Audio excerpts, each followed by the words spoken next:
If we started looking through cell by cell what the brain looks like, what the spinal cord looks like, the composition of the peripheral nerves, we would see that there are two basic categories of cells that make up the entire nervous system. One category is a neuron, and a neuron is the cell type that does the job of the nervous system. It communicates information by generating action potentials. But there are other cell types that we would find, everything else, cells that are not neurons, other than neurons, and those cells are called glial cells or neuroglial cells. They're the supporting cells of the nervous system. They do various jobs that assist the neurons, although they don't communicate information and they can't generate action potentials. So in this video, what I'd like to do is show you the different types of neuroglial cells. The most common glial cell found in the brain is a type called an astrocyte. Here we can see the astrocyte in gray. It's named after the shape of a star. You can see it has many processes that branch off of it, and those processes contact other cell types. Here you can see the astrocyte gripping onto a neuron in yellow. Astrocytes help to anchor neurons in place, and they also help to anchor blood vessels in place. Here we can see the astrocyte contacting the outside of a capillary. Not only does it anchor these structures in place, but it also helps to form the blood-brain barrier, which is an obstacle between simple diffusion from a capillary into the central nervous system. Another common type of glial cell is an ependymal cell. Ependymal cells line hollow cavities in the brain and spinal cord, like the ventricles and the central canal.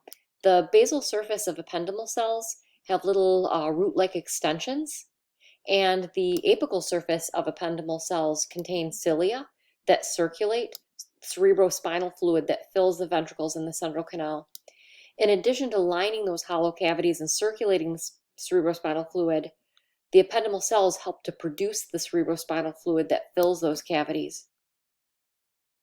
Microglial cells are very different from the other two glial cells we've looked at so far.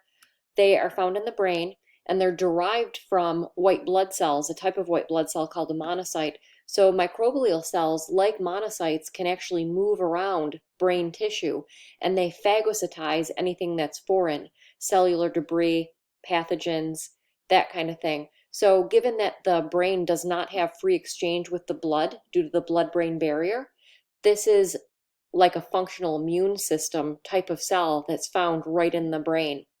The last two glial cells I want to show you do the same job.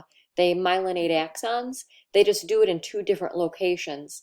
The type of glial cell that myelinates axons in the peripheral nervous system is known as a Schwann cell. The Schwann cell myelinates axons in the peripheral nervous system compared to an oligodendrocyte, which myelinates axons in the central nervous system. So an oligodendrocyte will have a single cell body. You can see the single purple nucleus in there. And then it has extensions that radiate out from that cell body.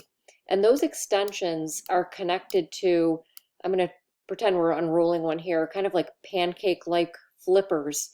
And that is the region that wraps around and around an axon. So you can see with an oligodendrocyte, these will myelinate many axons. So one oligodendrocyte can myelinate many axons in the central nervous system.